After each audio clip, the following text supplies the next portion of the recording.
Hello，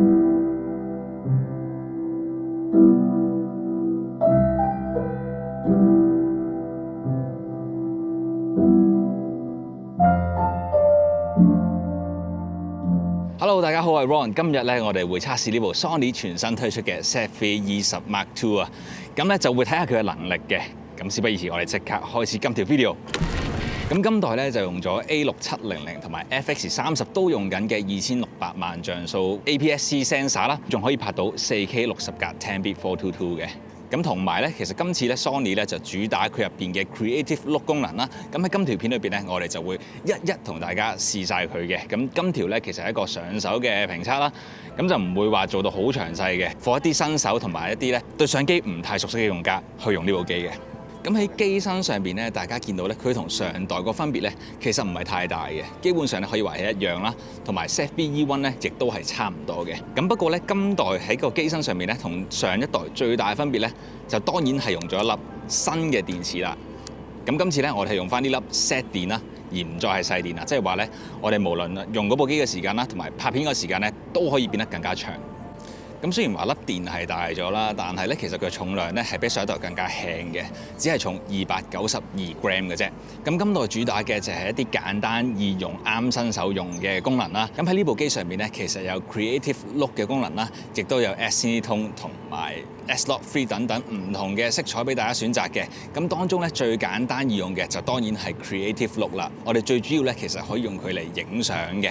咁裏邊咧有唔同嘅 filter 啦，我哋而家就會試下佢哋究竟靚唔靚，同埋究竟點樣去用啦。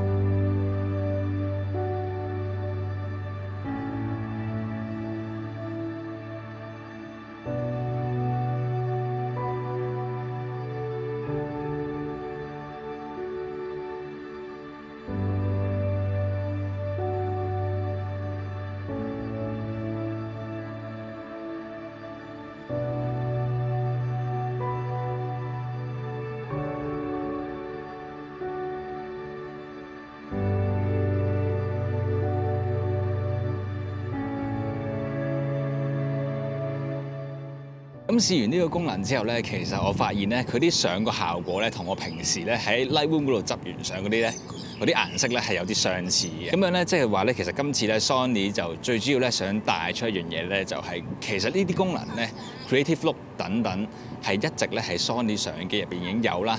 其實同所有 brand 都係一樣嘅啫，即係都有呢種 filter 嘅功能，俾大家咧其實一影咧就可以做到一啲例如 vintage 啊，例如即影即有啊嗰啲相機嘅效果嘅。咁用咗呢啲功能之後咧，大家就可以慳翻一啲執相嘅時間啦。喺繼續講落去之前，有個限時嘅暑期優惠想俾翻大家。嚟到炎炎嘅夏日，各位都可能會出去旅行，又或者係影相。今次咧就會同大家介紹 Modelbag 最新推出嘅 CCL Trackist 29 Lit， 一個非常之有型格嘅背囊啦。佢除咗外形係工整靚仔，仲要用環保物料去做。喺最大嗰格入邊，我哋有個17寸嘅 laptop 位，基本上咧放一部16寸嘅 MacBook Pro 都係完全冇問題。而佢用嘅物料咧，亦都係相當之厚實嘅。再落去就有唔同嘅間隔俾我哋放文具啊、充電器啊，又或者係行動電源等等唔同嘅小配件。去到前面嗰格就有 RFID block 嘅暗格，喺度我哋可以放一啲比較貴重嘅物品。咁呢個間隔咧，亦都係落到底嘅，即係話空間係非常之充裕。佢條拉鏈同最大嗰格一樣，都係有防盜扣嘅，所以去歐洲旅行咧都唔使咁驚俾人偷到嘢啦。喺個袋前面咧，亦都有兩個細嘅格俾我哋放一啲小配件。今次我就放咗 ZV-E1 啦，當然今條片講嘅 ZV-E10 Mark II 都可以放到，咁就可以騰空翻中間嗰兩個大格去放更加多其他嘅嘢啦。喺袋側邊放水樽又或者係雨傘嘅位置咧，亦都有條帶俾我哋去固定啦，咁就唔會咁容易飛出嚟啦。最後背面同背帶嘅物料都係相當之厚實，所以孭落去係好舒服㗎。都係嗰句啦，比相機袋係輕好多嘅。然後個袋背仲有個暗格同埋行李帶啊，咁我哋拖篋嘅時候咧就唔使孭住佢咁辛苦啦。呢樣嘢係我最中意嘅。如果大家對呢個袋有興趣嘅話，歡迎去到 description box 用優惠碼 RON90 會即時做翻個9折嘅優惠俾大家嘅，為期2個星期，記得唔好錯過啦。而家我哋即刻睇翻 ZV-E10 Mark II 嘅拍片能力。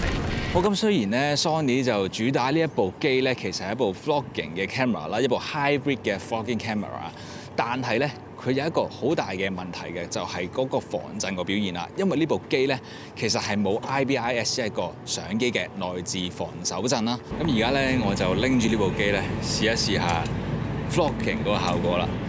咁而家咧係用緊機頂嘅收音咪，同埋咧係冇開 active 嘅防震嘅。咁大家睇下嗰個震動有冇 OK 啦。好，咁呢一個呢，就係我開咗 active 防震之後呢，嗰個距離啦。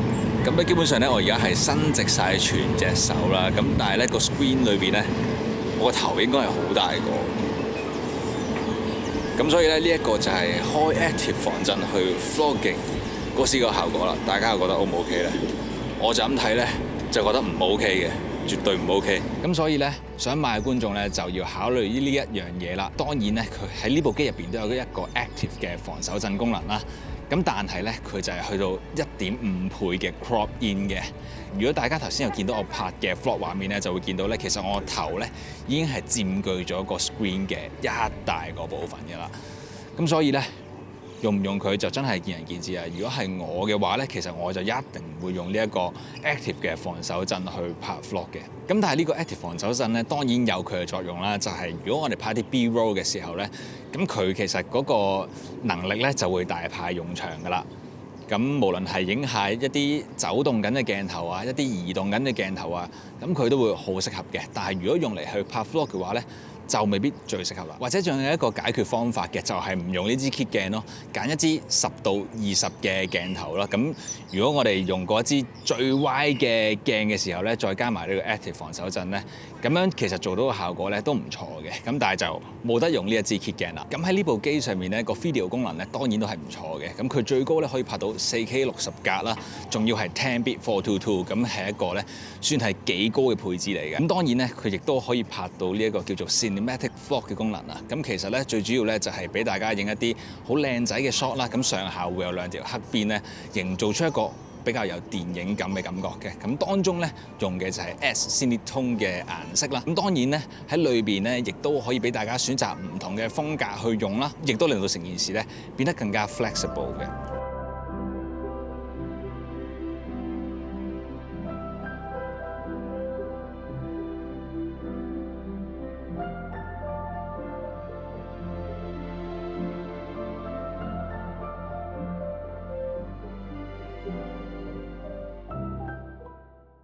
如果更加專業啲嘅用家咧，當然可以試下佢入邊嘅 S-Log 3嘅功能啦。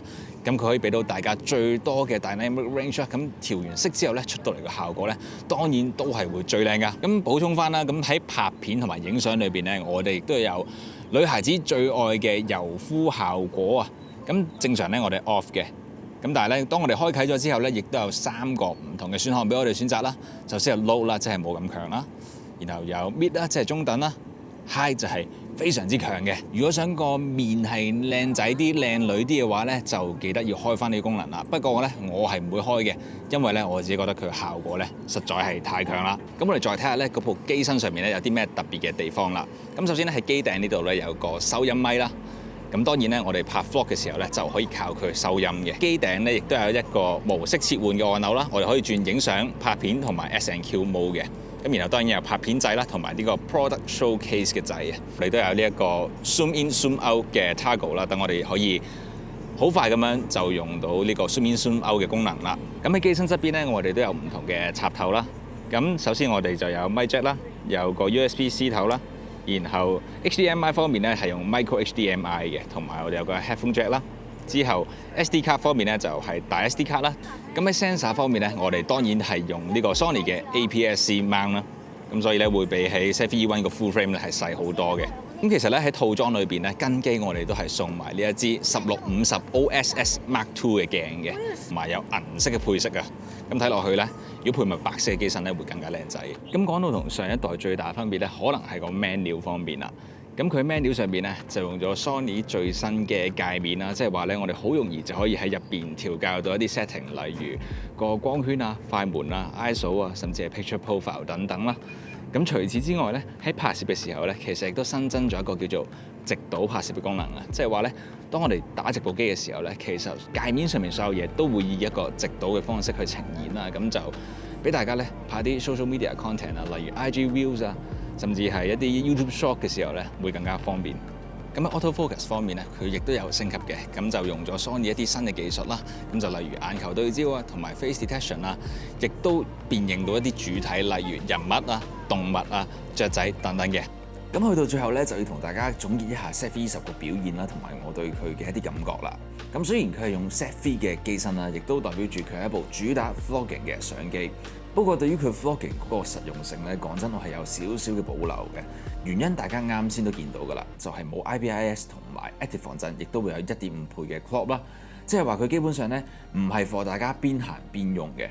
如果你真係要用佢嚟拍 vlog 嘅話咧，就可能要揾個腳架仔啦，甚至係企定定咁樣影咧，會比較適合。我反而覺得你可以當佢係一部入門旅行拍一啲 snapshot 嘅相機仔啦。第一就係佢夠輕啦，第二就係有白色嘅 body 啦，帶出去咧其實幾靚仔嘅。我估各位有留意相機嘅應該都知道咧，其實好多品牌都係主打 sell 一種懷舊風嘅機身啦，同埋玩 filter 直出嘅 APS-C 相機嘅。咁今次咧 Sony 就話俾你知啦，其實佢哋一直都有類似嘅功能啦，只係冇做過一啲大力嘅宣傳啫。喺影相方面咧有 creative look 啦，而 video 方面咧就更加有優勢啦，有 4K 60格 10bit 422同埋 S Cinetone 等等嘅功能嘅，所以咧真係唔使識任何嘅 setting 啦，基本上而家咧影完就可以直出到你想要嘅畫面。咁冇錯，佢喺個外觀同埋歷史上面咧一定冇其他品牌 sell 過一種 style 嘅感覺嘅。不過換翻嚟嘅就係更加穩陣嘅對焦表現啦，同埋拍片嘅表現。即係話咧 Sony 係做實事，唔會去過分 glorify 一啲咧舊有嘅功能啊。所以成件事咧其實係相當之有 Sony 嘅 style 嘅。咁仲未講佢有好多 full frame 嘅 E-mount lens 去 support 呢一部相機啦。而價錢方面咧，亦都比更加專業嘅 A6700同埋 FX30係平一大截嘅。咁所以我會覺得佢幾啱入門嘅用家去用啦。但如果你對於相機係有多少少嘅認識，又或者對於 spec 係有少少追求嘅朋友咧，呢一部機咧我就覺得未必夠你哋去玩啦。所以我會建議你哋買翻 A6700、FX30，又或者係直上 full frame 嘅 ZV-E1，會比較啱你哋嘅。咁今條 video 就嚟到呢度啦，歡迎喺下邊 comment 同我講下你哋最中意究竟係咩功能啦。想睇更加多旅遊、攝影同埋教學嘅朋友咧，記得要訂閱呢個頻道同埋撳埋隔離嘅鐘仔啦。當有新 video 推出嘅時候咧，就會通知你哋。我係 Ron，我哋下條 video 再見，拜拜。